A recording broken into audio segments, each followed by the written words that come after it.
கிறிஸ்துவில் எனக்கு அன்பான சகோதர சகோதரிகளே, கிருபையின் நேரம் என்ற இந்த நிகழ்ச்சியின் வழியாக இந்த நாளில் உங்களை சந்திப்பதில் நான் மகிழ்ச்சி அடைகிறேன். உங்களை சந்திப்பதில் நான் மகிழ்ச்சி அடைகிறேன். ஆண்டவர் இயேசுவின் பெயரால் உங்கள் ஒவ்வொருவருக்கும் ஆசீர் நிறைந்த வாழ்த்துக்களை நான் தெரிவித்துக் கொள்ளுகிறேன். தாய் திருச்சபையானது இந்த நாளை தூய ஆவியாரின் பெருவிழாவாக சிறப்பிக்கிறது. தாய் திருச்சபையானது இந்த நாளை தூய ஆவியாரின் பெருவிழாவாக சிறப்பிக்கிறது. எனவே இந்த நாளிலே உங்கள் அனைவருக்கும் திருவிழா வாழ்த்துக்களை நாங்கள் தெரிவித்துக் கொள்ளுகிறோம். இந்த நாளில் தியானத்திற்காக நாம் எடுத்துக்கொண்ட இறை வார்த்தை திருத்தூதர் பணிகள் 2ஆம் அதிகாரம் 7-8 இறை வார்த்தைகள். எல்லோரும் மலைத்து போய், இதோ பேசுகின்ற இவர்கள் அனைவரும் கலிலேயர் அல்லவா? அவ்வாறு இருக்க நம்முடைய தாய் மொழிகளில் இவர்கள் பேசுவதை நாம் ஒவ்வொருவரும் கேட்பது எப்படி என வியந்தனர். பெந்தெகோஸ்தே பெருநாளின் போது பரிசுத்த ஆவியின் வல்லமையால் நிரப்பப்பட்ட திருத்தூதர்கள் ஒவ்வொருவரும் வெவ்வேறு மொழிகளில் பேசுகிறார்கள். இதை கேட்ட எருசலேமில் கூடியிருந்த பல நாட்டு மக்களும் வியந்து, பேசுகிற இவர்கள் அனைவரும் கலிலேயர் அல்லவா? அவ்வாறு இருக்க இவர்கள் பேசுவதை நாம் ஒவ்வொருவரும் நமது தாய்மொழியில் கேட்கிறோமே, இது எப்படி என்று சொல்லி எருசலேமில் கூடியிருந்த பல நாட்டு மக்களும் வியப்படைகிறார்கள். Praise the Lord. இதுதான் பரிசுத்த ஆவியானவரின் செயல்பாடு. இதுதான் பரிசுத்த ஆவியானவரின் வல்லமை மிக்க செயல்பாடு. பிள்ளைகளே, எனக்கு அன்பார்ந்த சகோதர சகோதரிகளே, ஆண்டவர் இயேசுவின் வார்த்தைக்கு கீழ்ப்படிந்து இயேசு வாக்களித்த அந்த தூய ஆவியானவரை பெற்றுக் கொள்வதற்காக திருத்துதர்கள் ஒரே இடத்தில் கூடியிருக்கிறார்கள். அப்பொழுது கொடும் காற்று வீசுவது போன்ற ஒரு இரைச்சல் வானத்திலிருந்து உண்டாகி திருத்துதர்கள் இருந்த வீடு முழுவதும் ஒலிக்கிறது. அந்த இரைச்சலுக்கு பின் பரிசுத்த ஆவியானவர் அக்கினி வடிவிலே பிளவுண்ட நாவுகளாக திரு தூதர்கள் மீது வந்து அமர, திரு தூதர்கள் பரிசுத்த ஆவியின் வல்லமையால் நிரப்பப்பட்டு வெவ்வேறு மொழிகளில் பேசுகிறார்கள். பரிசுத்த ஆவியானவர் அக்கினி வடிவிலே பிளவுண்ட நாவுகளாக திரு தூதர்கள் மீது வந்து அமர, பரிசுத்த ஆவியின் வல்லமையால் நிரப்பப்பட்ட திரு தூதர்கள் வெவ்வேறு மொழிகளில் பேசுகிறார்கள். மத்தேயு நற்செய்தி 3ஆம் அதிகாரம் 11ஆம் வார்த்தை, லூக்கா நற்செய்தி 3ஆம் அதிகாரம் 16ஆம் வார்த்தையிலே நாம் பார்க்கிறோம்.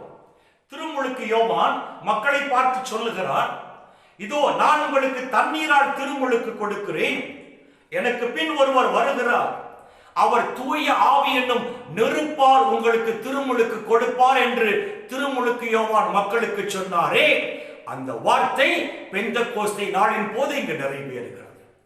இறை வார்த்தை சொல்லுகிறது, திருத்தூதர்கள் பரிசுத்த ஆவியினுடைய அக்கினியினால் நிரப்பப்பட்டார்கள். பரிசுத்த ஆவியானவர் அக்கினி வடிவில் இறங்கி வந்து திருத்தூதர்களை நிரப்பினார் என்று சொல்லுகிறது. அப்படி என்று சொன்னால் திருமுழுக்கு யோவான் அங்கு சொன்ன வார்த்தை இங்கு நிறைவேறுகிறது. திருமுழுக்கு யோவான் அங்கு சொன்ன வார்த்தை இங்கு நிறைவேறுகிறது. எனக்கு அன்பார்ந்த சகோதர சகோதரிகளே, நெருப்பு தூய்மைப்படுத்துவதை குறிக்கிறது. நெருப்பு தூய்மைப்படுத்துவதை குறிக்கிறது. ஏசாயாவின் புத்தகம் 6ஆம் அதிகாரத்தில் நாம் பார்க்கிறோம், படைகளின் ஆண்டவர் அரியணையில் வீற்றிருப்பதை கண்ட ஏசாயா, படைகளின் ஆண்டவர் அரியணையில் வீற்றிருப்பதை கண்ட ஏசாயா, ஐயோ நான் அழிந்தேன், தூய்மையற்ற உதடுகளை கொண்ட மனிதன் நான், தூய்மையற்ற உதடுகள் உள்ள மனிதர்கள் நடுவில் வாழ்கிறவன் நான், இதோ படைகளின் ஆண்டவரை என் கண்கள் கண்டனவே நான் அழிந்தேன் என்று ஏசாயா சொன்ன போது, சேராபீன்களில் ஒருவர் பலி பீடத்திலிருந்து ஒரு நெருப்பு பொறி ஒன்றை எடுத்து வந்து அந்த நெருப்பு பொறியால் ஏசியாவின் வாயை தொட்டு அவர் இவ்வாறு சொல்லுகிறார். ஏசாயாவின் புத்தகம் 6ஆம் அதிகாரம் 7ஆம் வார்த்தை, இதோ இந்த நெருப்பு பொறி உன் உதடுகளை தொட்டது, உன் குற்றப்பழி உன்னை விட்டு அகன்றது, உன் பாவம் மன்னிக்கப்பட்டது. Praise the Lord.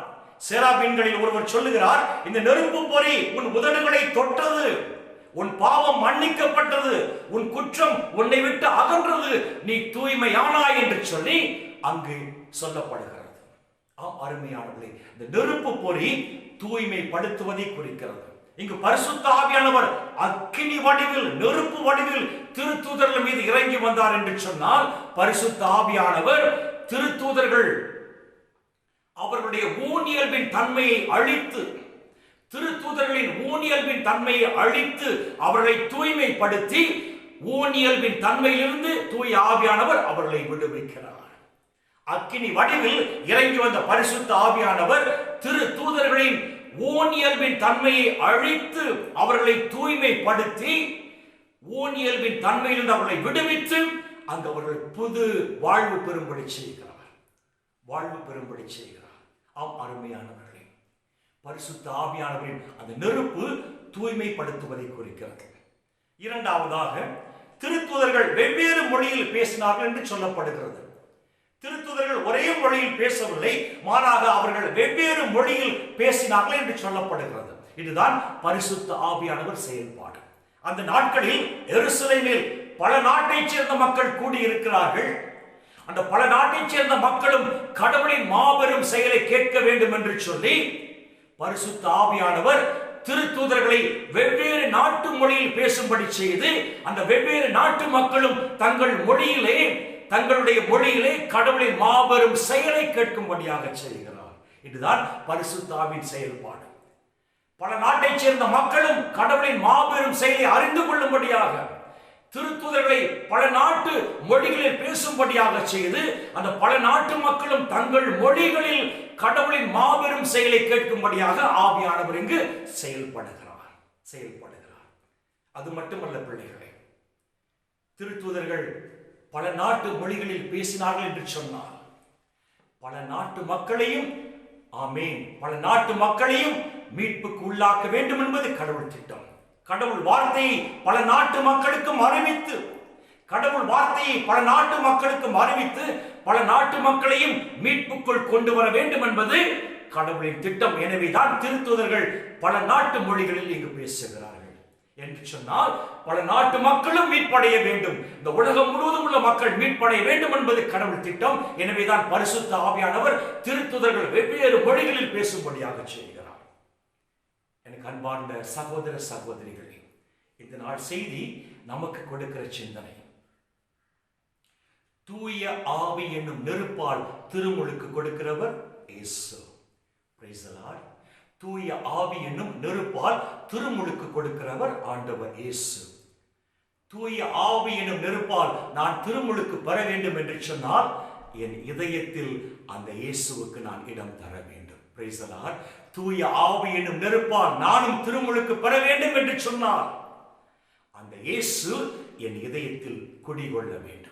அந்த இயேசுவை என் சொந்த இரட்சகராக, மீட்பராக என் இதயத்தில் நான் ஏற்றுக்கொள்கிற பொழுது, நானும் தூய ஆவி என்னும் அக்கினியால் நானும் திருமுழுக்கு பெறுவேன் என்று இன்றைய வார்த்தைகள் நமக்கு சிந்தனை கொடுக்கிறது. அவ்வாறு தூய ஆவியின் நெருப்பால் நாம் திருமுழுக்கு பெறுகிற பொழுது, நாமும் திருத்தூதர்களைப் போல பல மொழிகளில் பேசி நாமும் கடவுளை மகிமைப்படுத்துவோம் என்று இன்றைய வார்த்தைகள் நமக்கு சிந்தனை கொடுக்கின்றன.